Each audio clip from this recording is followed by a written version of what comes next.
Bien, maestro González, vamos a dar inicio de manera formal a la plática del día de hoy. Agradezco infinitamente, maestro González, su participación y su apoyo aquí para la Universidad Autónoma de Chihuahua, la Facultad de Zootecnia y Ecología en lo particular. Bien, el día de hoy tenemos el honor de recibir al maestro en ciencias Manuel González Pinedo con su plática titulada como pregunta: ¿están preparados los ganaderos de Chihuahua y el mundo para el calentamiento global? Sin duda un tema que genera de pronto polémica, pero que es una realidad. Le comento, maestro, que que esta presentación, esta plática, se está transmitiendo en vivo a todos los alumnos de la Facultad de Zootecnia, de manera especial para los de la carrera de ingenieros zootecnistas en sistemas de producción, además de que se queda grabada y se transmite de manera diferida en la plataforma de Facebook, también aquí de la Facultad de Zootecnia. La Universidad Autónoma de Chihuahua, la Facultad de Zootecnia y Ecología, nuestro director, el doctor Carlos Ortega, le damos la más cordial de las bienvenidas. Y le recordamos que aquí estamos a sus órdenes para lo que guste. Me voy a permitir dar una pequeña semblanza de nuestro invitado de hoy. El doctor Manuel González Pinedo es originario aquí de la ciudad de Chihuahua, Chihuahua. Ahorita actualmente tiene su domicilio en Tonalá, Jalisco, México. En su aspecto educativo, el maestro González es ingeniero zootecnista egresado por allá en el año de 1989 y se llevó una premisa y bastante interesante. Nos indica que aprendió que un animal sirve y se conserva y el que no sirve se desecha.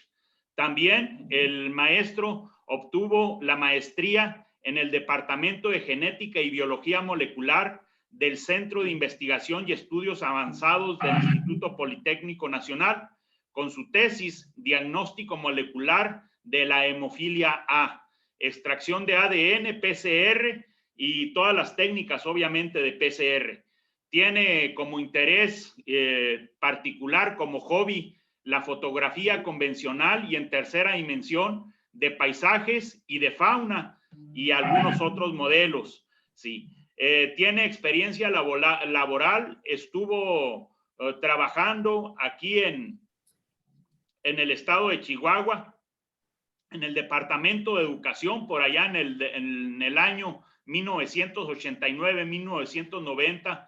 En el 93 al 97 estuvo en la Escuela Nacional de Ciencias Biológicas del Instituto Politécnico Nacional. También del 99 al 2000 en el Instituto Jalisciense de Ciencias Forenses como coordinador del Laboratorio de Genética Forense. También en el Centro Universitario de Tonalá en el 2012 como maestro de las materias de licenciatura Biología del Desarrollo en Medicina y Biología del Desarrollo, Envejecimiento en Gerontología. También estuvo en la Universidad Lamar en el 2013 como maestro de medicina de 7 grupos, también impartiendo las clases de Biología del Desarrollo, Embriología. Ha impartido diferentes conferencias relacionadas particularmente con su especialización, con aspectos de genética. También ha asistido a cualquier cantidad de cursos y participaciones en congresos internacionales, ¿sí? Y participando con carteles sobre todo. Sí, ha participado también en el diseño de programas y cursos de licenciatura en los temas de biología de desarrollo, biología del desarrollo, envejecimiento, nanotecnología y energía. En posgrado, en el 2012, abastecimientos energéticos, sistemas de teledetección y bioremediación. Ha participado también en registros de derecho de actor, en un programa particular, tarjeta de identificación ciudadano honesto, las bases moleculares de la conciencia humana, un acercamiento, genoma comparativo, nuevas metodologías en la biología molecular. mucha experiencia en el tema de ingeniería genética, maestro. Sea usted cordialmente bienvenido. En este momento vamos a dar inicio a la plática. Se está compartiendo la pantalla, puede iniciar cuando usted guste.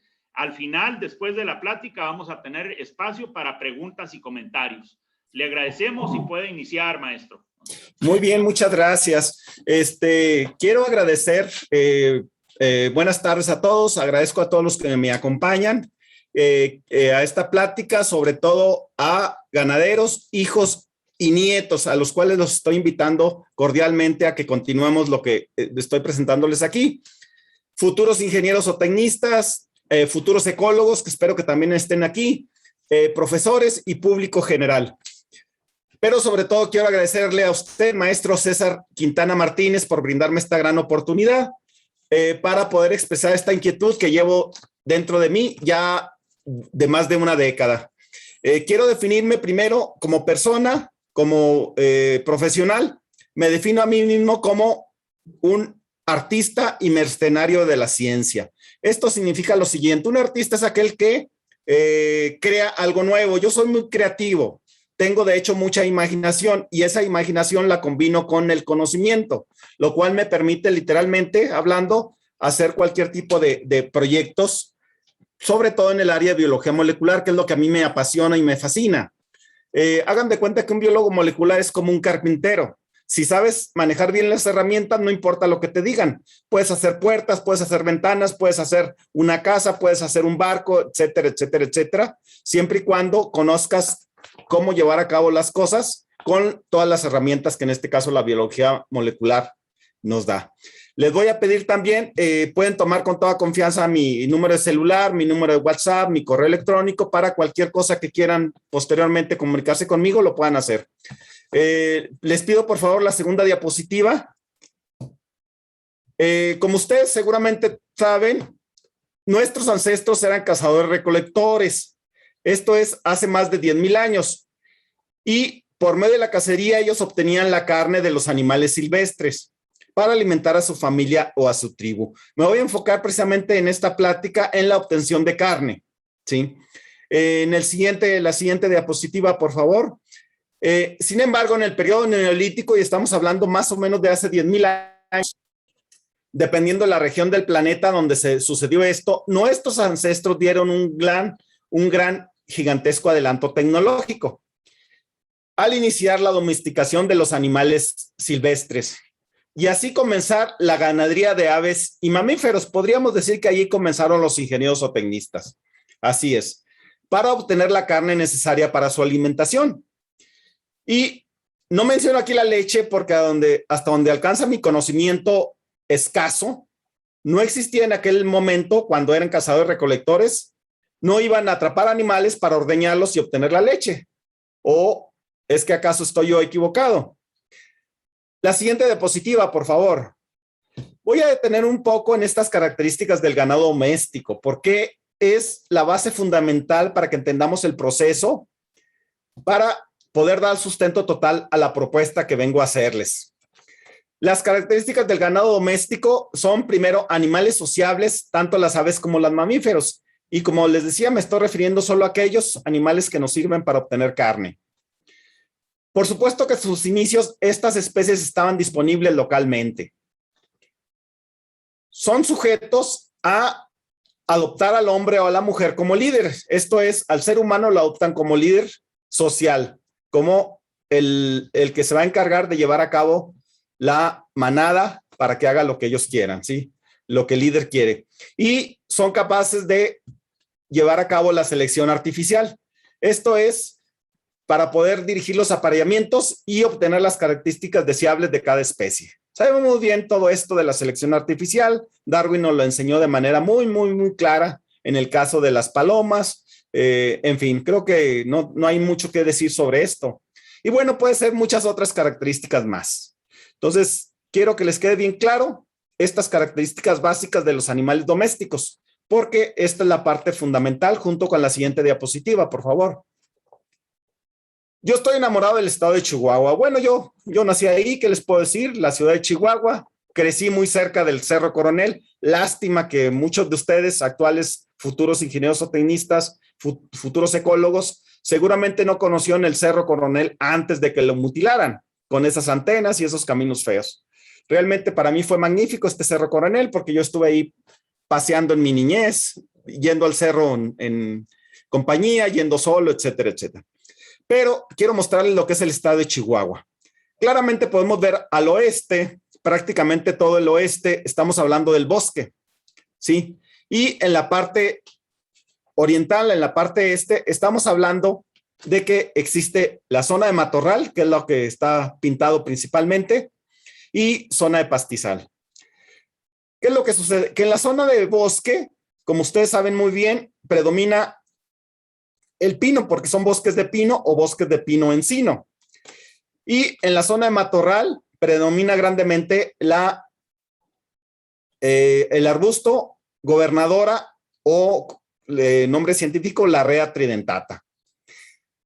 Y quiero detenerme un poco también al norte. Hay un desierto muy hermoso, el desierto de Samalayuca, que a mí me tocó visitar en época de lluvia, posteriormente a la época de lluvia. Y no se imaginan la hermosa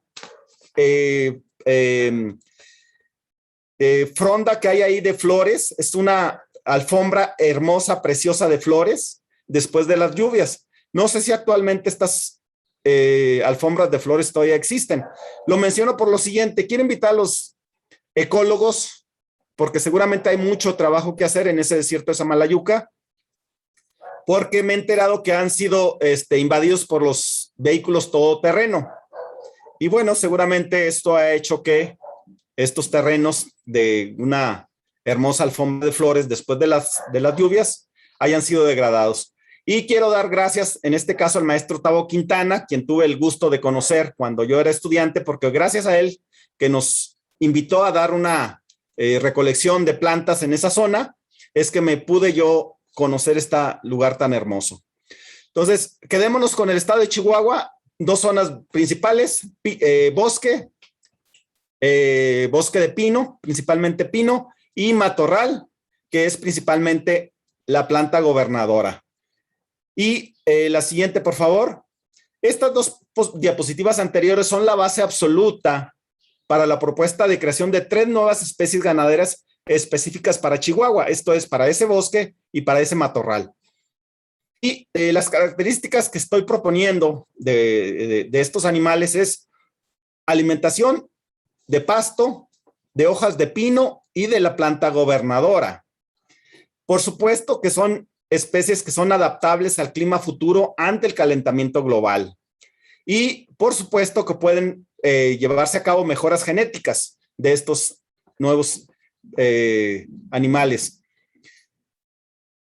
Quiero hacer un claro distinción en que yo no estoy retomando la ganadería que ya se hace, ¿sí? Recuerden que nuestros ancestros se hicieron de los guajolotes, de los pavos, se hicieron de las vacas, del ganado vacuno, se hicieron de las cabras, etcétera, etcétera, que eran los animales que tenían ahí. Sin embargo, no están adaptados para todas las condiciones. Simple y sencillamente, ¿cuántas veces se han muerto nuestros animales del ganado en el desierto de Chihuahua porque no tienen agua, en el desierto de Zacatecas, etcétera, etcétera? Entonces, mi propuesta es esa, es una propuesta totalmente radical. Esto es, creemos 3 nuevas especies ganaderas para Chihuahua y para el mundo. La siguiente diapositiva, por favor. Las 3 nuevas especies ganaderas para Chihuahua y el mundo ante el calentamiento global que yo estoy proponiendo son, primero, a la izquierda, la iguana del desierto de Sonora, de la isla San Esteban. Está esta isla en el Golfo de California, de nombre científico Sauromalus varius. Estoy proponiendo también en medio la tortuga sulcata africana de pastizales y desierto. Esto de nombre científico Geoquelone sulcata. Y estoy proponiendo también a la derecha la gallinacia tetrao urogallo de bosque, ¿sí? Y estoy invitando a todos ustedes que por favor piensen incluso en nuevas especies ganaderas y no se pongan límites para ello, por favor. Esto es, propongan más nuevas especies ganaderas para Chihuahua y para el mundo. Ahora sí vamos a ver características de estas especies en particular, cada una de ellas. Por favor, la siguiente diapositiva. La iguana del desierto de Sonora, de la isla San Esteban, Sauromalus varius, tiene un peso de solamente máximo 1.4 kilogramos y se alimenta en su hábitat natural de cactáceas y la planta gobernadora, la Rea tridentata. Quiero hacer un énfasis sobre esta última planta porque, como ustedes saben, solamente las cabras comen la planta, pero eso en pequeñas cantidades. En cambio, esta iguana podría comer solamente esta planta, si así fuera. Claro, si la trasladamos a nuestras zonas de matorral en Chihuahua, estaríamos hablando que ahí podría comer todo el resto de plantas, además de las cactáceas y gobernadora, el mezquite, etcétera, etcétera. Sí.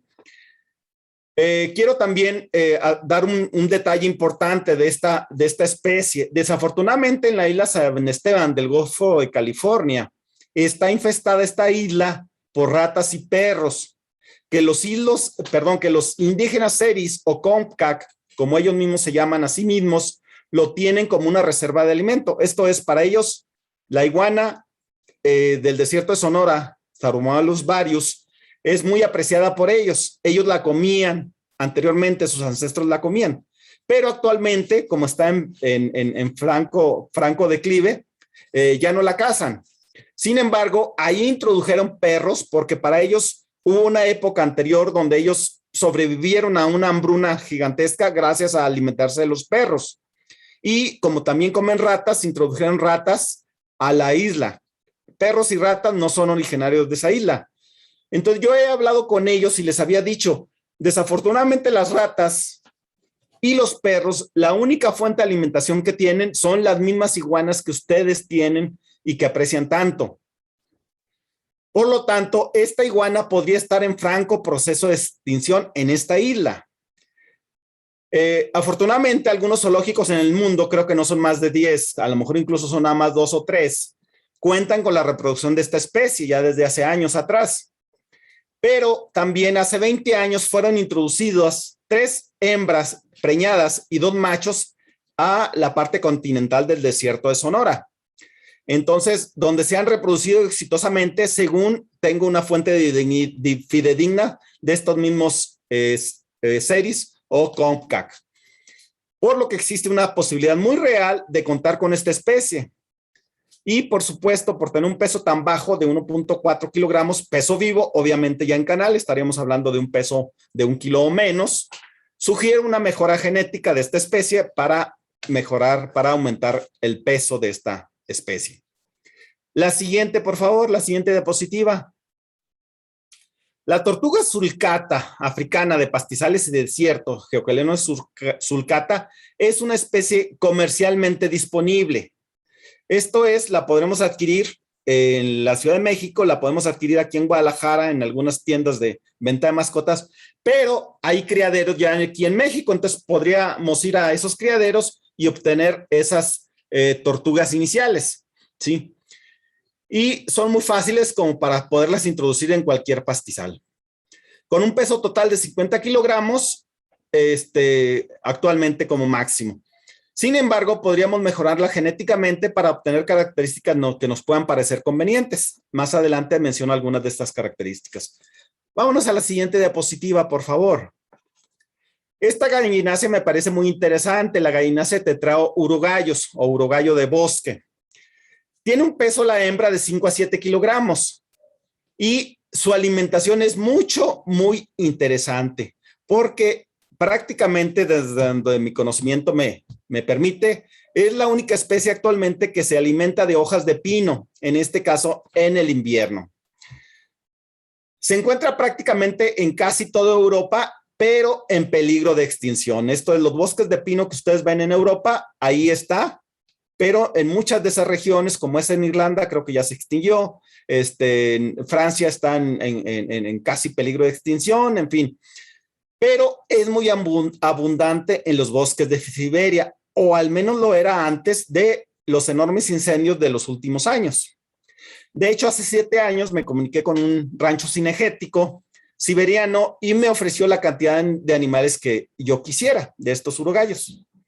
Como les decía, un peso máximo de 7 kilogramos para las hembras, un peso máximo de 5 kilogramos para las hembras, un peso máximo de 7 kilogramos para los machos, perdón.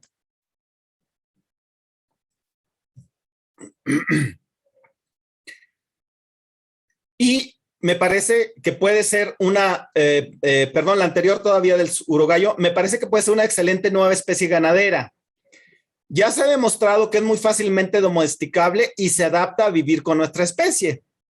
Además, con mejoras genéticas dirigidas, podríamos hacerla una nueva especie que se alimente exclusivamente de hojas de pino la mayor parte del año o todo el año. Les pregunto, retomando esta especie, retomando la primera, la iguana, ¿cuánta carne les da actualmente 1 kilogramo de hojas de pino? ¿Cuánta carne les da actualmente 1 kilogramo de hojas de la rea tridentata? Ok, la siguiente, por favor. Aquí estoy mostrando varias de las mejoras genéticas propuestas que se pueden realizar en estas 3 nuevas especies ganaderas. Yo estoy sugiriendo que aprovechemos todos los proyectos genomas de animales domésticos y silvestres. Existe actualmente incluso una iniciativa mundial que me pareció muy interesante, Her Biogenome Project. Los invito mucho a que vean este sitio web, Her Tierra Biogenome, Biogenome y Proyecto Biogenoma Terrestre. Este proyecto es para secuenciar todas las especies eucariotas de la Tierra, esto es, todos los animales, todas las plantas, todos los hongos. Un estimado de 10 a 15 millones de especies. Y les pregunto, ¿por qué no les solicitamos a ellos, en este Her Biogenome Project, que comiencen con las especies que son de nuestro interés, estas 3 especies? Independientemente que ya podemos utilizar, creo yo que ya son más de 100 genomas animales existentes. Y aves y mamíferos, seguramente estamos hablando de más de 20 genomas de aves y mamíferos que nos sirven para ver qué mejoras genéticas damos a nuestras especies. ¿Sí? Propongo también llevar a cabo el proyecto genoma de cada una de estas 3 nuevas especies ganaderas. Actualmente costaría un proyecto genoma no más de $1,000. Hagamos un claro ejemplo comparativo con el proyecto genoma humano. Se secuenciaron 3 individuos. Uno de ellos fue James Watson. Y de esos individuos, cada uno de esos genomas, esto es, los genes que están en cada una de las células de esos individuos, cada uno de esos genomas costó más de $1,000 millones.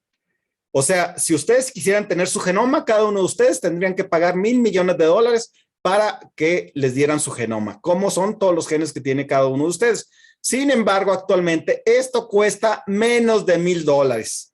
Un gigantesco paso tecnológico que se dio para que esto sea posible. Entonces, recuerden, tenemos también la posibilidad de no hacerlo por nuestra cuenta, estos proyectos genoma, porque existen más de 1,000 secuenciadores en el mundo que tendrían un costo por genoma de $1,000. Esto es, cada investigador, cada laboratorio que tiene un secuenciador de genomas de $1,000, ya no sabe qué hacer con él. Esto es, tiene una enorme cantidad de posibilidades, pero no sabe qué es genoma secuenciar, porque ya lo que quería hacer, a lo mejor ya se le acabó. Entonces, mi invitación es invitar a todos ellos para que cooperen con nosotros en la secuenciación de los genomas de esas especies nuevas y de especies relacionadas. Por ejemplo, en el caso del urogallo ya tenemos el genoma del pavo, del guajolote, ya tenemos el genoma de las aves, de las gallinas, tanto de postura como de engorda. O sea, ya tenemos de dónde tomar genes para modificar esos. Y el siguiente punto es la mejora genética dirigida mediante CRISPR-Cas9. que esto nos permitiría literalmente hacer lo que queramos para mejorar genéticamente esas nuevas especies. La mejora genética dirigida por medio de la técnica de CRISPR-Cas9, no voy a engañarlos. Hacer mamíferos transgénicos por medio de esta técnica es, literalmente hablando, relativamente sencillo. Pero las 3 nuevas especies ganaderas que les estoy proponiendo son ovíparas, ¿sí? Producen huevo. Esto no es lo mismo hacer animales transgénicos mamíferos que animales transgénicos de huevo. De hecho, no existen, hasta donde es de mi conocimiento, por ejemplo, todavía gallinas transgénicas, no al menos a nivel comercial. Pero ya se ha producido animales transgénicos usando células madres precursoras de espermatozoides. Se eliminan las células madres de los testículos de esos machos, se inyectan las células madre modificadas genéticamente in vitro y de esa manera se producen solamente por medio de esos machos espermatozoides modificados genéticamente. Entonces sería factible poder realizar la mejora genética transgénica de animales ovíparos a través de esta técnica. Y es una técnica que se inició hace más de 20 años, entonces no tengo actualmente conocimiento sobre cómo va esta mejora a través de los espermatozoides, de las células madre de espermatozoides. Y las mejoras genéticas propuestas son, para el caso de la iguana, que es de solamente 1.4 kilogramos, poder tener iguanas de 10 kilos, ¿por qué no incluso de 100 kilos? O ¿por qué no incluso llegar a 1000 kilos? Puede parecer totalmente descabellado esto, pero créanme que no es tan descabellado llevar a cabo una mejora de estas características. Claro, siempre y cuando sean convenientes, como ingenieros o tecnistas, esos pesos, ¿sí? Para el caso de la tortuga, estoy proponiendo un mayor peso de esta tortuga, un caparazón diferente, caparazón de carey podría ser, en fin, caparazón blando como existe ya en tortugas, en fin. Y para el caso de la Gallinácea tetraurugallo, urugallo de bosque, que se alimenta de hojas de pino, una mejora genética que nos permita que se alimente de hojas de pino la mayor parte del año. Y para el caso de las 3 especies, estoy proponiendo un mayor rápido crecimiento, ¿sí? Una mayor musculatura, que de hecho eso es algo muy simple a través del gen de miostatina. El hecho de, ustedes pueden consultar gen miostatina, si ustedes anulan este gen, hacen que estos animales tengan mayor musculatura. Y bueno, por ahí hay un animal que no recuerdo ahorita el nombre de la raza, de bovinos, que tienen mayor musculatura, ustedes lo pueden consultar. Y también estoy proponiendo una mejor conversión alimenticia. Esto es, que con menos alimento tengamos mayor incremento de peso de estos animales. Entonces, todo esto sería factible de realizar a través de una mejora genética mediante CRISPR-Cas, que es una mejora que nos, CRISPR-Cas9, que es una mejora genética que nos permite dirigirla específicamente a modificar algún gen. Como por ejemplo, el gen de miostatina, si quisiéramos nada más anular este gen, simple y sencillamente tenemos que modificar un solo nucleótido del ADN de este gen. Y esto sería muy fácil de hacer mediante esta técnica. Ya la última, por favor. Es solo para despedir esta plática. Ahora sí, la pregunta es, ¿están preparados los ganaderos de Chihuahua y el mundo para el calentamiento global? De nuevo, reitero, creo que con las especies ganaderas que tenemos en este momento, sería muy difícil hacer que estas especies que ya tenemos se adapten a las condiciones cambiantes de calentamiento global que nos esperan. Por lo cual, estoy invitando a que seamos capaces de crear nuevas especies ganaderas, capaces de adaptarse a este calentamiento global, que inevitablemente ya está en nuestras vidas. Gracias, estoy esperando las preguntas que me quieran hacer. Les agradezco muchísimo por toda su atención. Bien, muchísimas gracias, maestro. Pues sin duda, temas sumamente novedosos que quizá nunca nos habíamos detenido a pensar, ¿verdad? Estamos en el tiempo para para cualquier pregunta, cualquier comentario. Creo yo que hay bastante material. Adelante a nuestros participantes.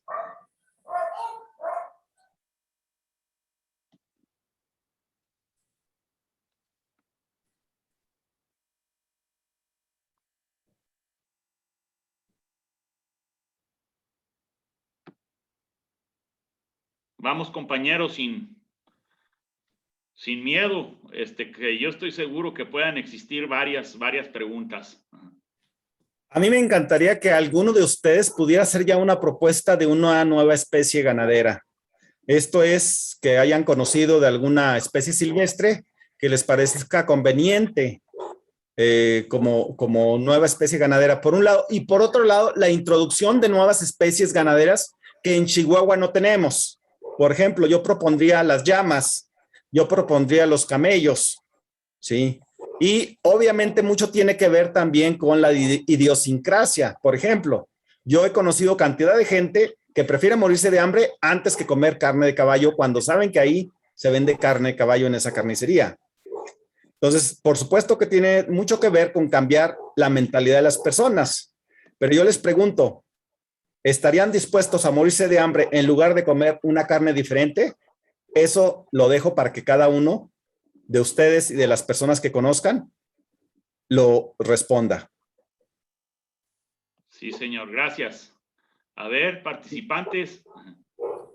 Disculpe, doctor, para así decir, ¿usted cree realmente posible, palpable en la realidad que en general los productores de carne, de vaca y demás se abrieran a esta posibilidad, viéndolo no como algo que a lo mejor se debería hacer o es posible, sino ya plasmarlo en la práctica, en la vida real? Sobre todo pues con la gente mayor que, como usted dice, no estaría muy abierto a la posibilidad. Y en caso de que sí, ¿cuál pudiera ser la forma de convencer a los demás? Me parece una pregunta súper gigantescamente interesante. Aquí los invito a ustedes a pensar en más allá de la idea que les voy a plantear.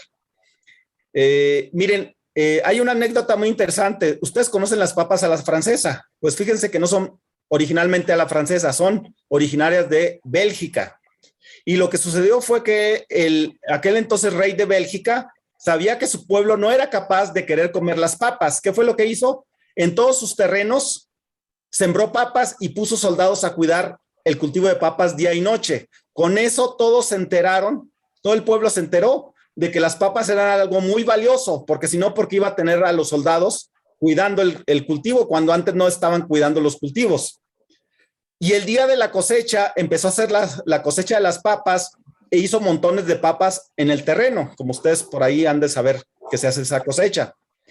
Y en el momento en que ya estaban todos los terrenos cosechados, todas las papas cosechadas, llegaron voceros de Palacio a decir, están tomando Palacio, todos los soldados vayan a defender, y dejaron los terrenos sin cuidarse para que el pueblo fuera y se robara las papas. Y así fue como iniciaron las papas en Europa, ¿sí?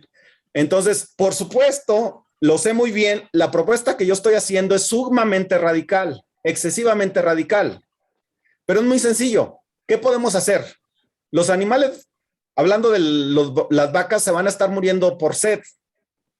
Lo sabemos muy bien. ¿El gobierno nos va a regalar agua? Le pregunto a los ganaderos. ¿El gobierno se va a encargar de llevarle agua para que esos animales no se mueran de sed? Entonces, creo que es tiempo de pensar de manera novedosa. Por eso mi invitación es a los ganaderos, a los hijos de ganaderos y sobre todo a los nietos de ganaderos, ¿sí? Porque seguro estoy, simple y sencillamente, pensemos en la gobernadora, la Rea Tridentata. Esa planta, ¿cuánto alimento nos está dando? Sin embargo, si podemos hacernos de esta iguana de desierto, podríamos en esos terrenos tener una producción de carne, ¿sí? Es un reto gigantesco el que estoy enviando y por supuesto que me encantaría poder hablar con los ganaderos sobre este punto, ¿sí? Entonces, es cuestión nada más de que uno empiece y te aseguro que todos empiezan, ¿sí? Es simple y sencillamente plantear la novedad y cuando ven que esto está funcionando es cuando también otros quieren. ¿Quién sería el pionero? o quiénes serían los pioneros? Esa es la invitación que yo hago a los ganaderos. César, Sí, señor. si me permite, Benito Franco de Parral. Por supuesto, don Benito, adelante. Doctor González, buenas A sus tardes. órdenes. Buenas tardes. Lo felicito por su presentación. Gracias. Y pues al inicio, pues no había ni de qué se trataba, ¿verdad? Ya finalmente me agarré de cómo está el asunto y a mí me queda como una tarea. Dos cosas. Primero, ver la aceptación de un tipo de ganado como ese. A ver si con el tiempo lo vamos aceptando. Y la segunda, hacer análisis económicos de qué tan rentables son estas especies. Creo que nos ha dejado una tarea bastante interesante para adelante y que sí hay que considerar. Yo en lo personal sí considero que es necesario hacer algunos cambios en la forma de hacer ganadería de cómo se está llevando a cabo, pero nunca pensé que especies como esta fueran una opción. Entonces, pues yo creo que como ganadero que estamos, es la siguiente tarea que vamos a hacer, doctor. A hacer análisis de aceptación y análisis financiero, a ver qué tan rentable es el negocio. Lo felicito y espero posteriormente seguir tocando el tema, porque pues sí hay que darle seguimiento a esto. Gracias. Al contrario, le agradezco mucho. Yo puse en mi presentación mi correo electrónico y mi teléfono precisamente para ponerme en disposición de todos ustedes, que con confianza me puedan mandar un correo electrónico, me puedan mandar una llamada, etcétera. Y me gustaría también, con todos los que quieran compartir esta presentación, la tengo un escrito en Word, que de hecho la estuve leyendo, ¿sí? Y la presentación en PowerPoint. Me gustaría compartirla con todos los que quieran, ¿sí? Para que hagan difusión de este tema. Yo estoy convencido de ello, ¿sí? No se imaginan en la FAO los programas que hay para precisamente nuevas especies, sobre todo agrícolas, ¿sí? Que es donde se están enfocando mucho. Sé muy bien que hacer nuevas especies ganaderas es, sobre todo, muchísimo contar con que los ganaderos lo acepten, ¿sí? Entonces, mi propuesta es, ya de por sí es caro producir carne de vacuno, ¿por qué no los hacemos, en este caso, carne de lujo? ¿Sí?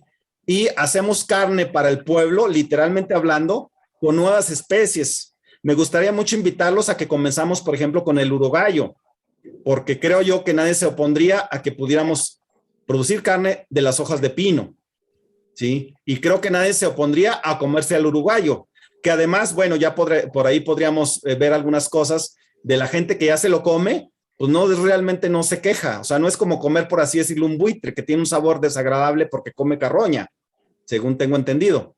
Entonces, la invitación es para que todos hagan difusión de esto. Estoy a sus órdenes. Gracias, maestro. Pues sumamente interesante porque, bueno, aquí en el estado de Chihuahua, pues todos sabemos, Benito y todos los amigos ganaderos, que de alguna forma hemos entrado a la dinámica de diversificar la producción de los ranchos. Se ha venido diversificando, pero con especies nativas de los mismos lugares, aprovechamiento de la fauna, etcétera. Pero yo jamás me había detenido pues a pensar en cómo se pueden utilizar. En este caso, la larrea tridentata, que al final de cuentas se transforma en un problema en los pastizales del desierto. O la hoja del pino, que sabemos nosotros que si el ganado bovino la consume en exceso es abortiva. Detalles de ese tipo que en este caso, con estos ejemplos que usted nos pone, no nada más podemos meter una especie nueva, sino que va a venir a consumir cosas que para nosotros eran un problema. Entonces, me parece sumamente interesante. No sé si existe algún otro comentario o alguna pregunta. Nada más, si nos compartes la presentación en la primera hoja para copiar los correos. Sí, por supuesto, Benito. Además te comento que esta presentación se queda grabada en la página, en la plataforma Facebook de la facultad, incluso para que la puedan ver también con más calma. Pero además aquí está la diapositiva. Perfecto, muchas gracias. Sí, sí, lo vamos a consultar también en la página. Gracias. Además, Benito, fíjate que me estaba pensando que qué interesante es este tipo de pláticas para el grupo de ganaderos amigos. Creo yo que no deberíamos de quitar el dedo del renglón. Así es, sí, así es. Hay que darle seguimiento. Sí. Buenas tardes, Buenas tardes. maestro González. Muchas gracias por su presentación y por ponerle el cascabel al gato. De repente sacarnos de la modorra.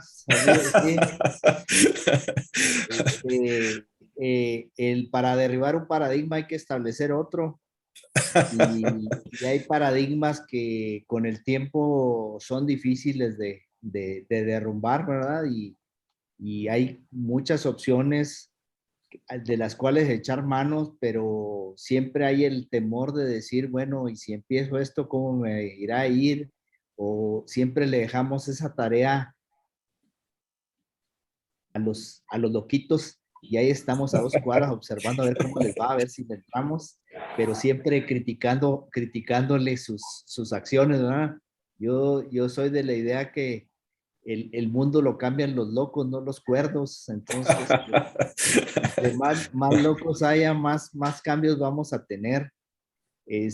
Con lo que usted menciona ahí de las nuevas opciones para la ganadería ante un escenario de cambio climático, que todos los modelos que salen para el área de donde estamos en Chihuahua, pues no son nada a lo güeños, y sí tenemos que pensar en otras opciones. Independientemente de los esfuerzos que se han hecho, ya las avestruces tuvieron su tiempo, salieron con más pena que gloria, ya a nivel más intensivo, pues los conejos nunca han podido despegar. Siempre ha sido una opción muy económica, muy factible para producir proteína de origen animal, pero el arraigo cultural hacia otras proteínas de origen animal es muy fuerte. Así es. Tal vez con esas estrategias como la que menciona usted de la papa, pues podría generarse derrumbar esos paradigmas. Muy interesante la plática, y sobre todo que pues con las tecnologías que tenemos hoy a la mano y que son accesibles, pues podemos lograr muchos cambios, hacer muchas cosas, y sobre todo ante una generación como son los centennials, que ya están aquí enseguida de nosotros, probablemente este tipo de iniciativas tengan tierra fértil. Muchas gracias por la plática, muy interesante, y como le digo, es ponerle el cascabel al gato, y que sea de tema de conversación, no de un rato, sino de mucho tiempo. Muchas gracias, maestro. Al contrario, yo les agradezco muchísimo, estoy a sus órdenes, encantado de visitarlos, de ir a tener una plática con los ganaderos en el momento que me inviten. Y pues estoy en Tonalá. Tonalá es la zona metropolitana de Guadalajara, así que puedo ir en avión, puedo ir en camión, y me encantaría poder estar por allá con ustedes. Ojalá y sea pronto. Claro que sí, bienvenido aquí, con gusto. En un tiempo que tenga, lo recibimos y hacemos una agenda para reuniones con ganaderos, visitas a ranchos, y explorar esas ideas, esas propuestas, irles buscando tierra firme, donde aterricen. Desde este momento estoy disponible, fuera de que ya es hora de comer. Mi esposa ya me está diciendo que ya se me está enfriando la comida. No, pero los lagartos se comen fríos, así es que no hay problema. ¿Qué va a comer, doctor? No lo sé todavía. O lagarto. No tengo todavía esa oportunidad de tenerlos a la mano. La iguana verde, esa está muy disponible, pero no tengo yo en mi casa. No la tengo. Ok. Ese es de hasta 14 kilos, por ahí 15 kilos, si mal no recuerdo. Muy bien. Vale. Gracias, director. Sin duda, como bien dice nuestro director, pues el cascabel ya está puesto, maestro, y estoy seguro que en un futuro ya no va a ser nada más una alternativa, va a ser una necesidad de este tipo de cambios. Desgraciadamente no sé así es. si existe algún otro comentario, alguna otra pregunta, todavía teníamos un poquito de tiempo y abusando de la confianza aquí con el maestro González. No, al contrario, yo estoy disponible aquí. Bien, al parecer ya todo quedó claro. Maestro, le decimos que seguimos en contacto, vamos a mantener esta comunicación para en un futuro poder seguir participando con usted. Bien. Encantado de la vida y ojalá y pronto tenga la oportunidad de volver a esa, mi raíz, mi casa, la Facultad de Zootecnia, que ahora también es ecología, lo cual me encanta. Y creo que por ahí también podríamos hablar algunas cosas de ecología más adelante. Correcto. Muchas gracias. Muchas gracias. Aquí lo recibiremos con los brazos abiertos, maestro. Bien, gracias. Pues, si no existen más comentarios, vamos a terminar nuestra conferencia del día de hoy. Le agradecemos en nombre de la Universidad Autónoma de Chihuahua, de la Facultad de Zootecnia y Ecología, de nuestro director aquí presente, su participación y su apoyo, maestro. Aquí estamos a sus órdenes, aquí tiene sus amigos. Nos dio mucho gusto estar con usted y seguimos en contacto. Muchísimas gracias. Gracias. Buen día. Hasta luego. Ojalá y por ahí reciba muchos comentarios a través de mi correo, a través del WhatsApp, a través del teléfono, etcétera. Estoy de verdad a sus órdenes, A todos los que estuvieron presentes. Gracias. Hasta luego. Hasta luego.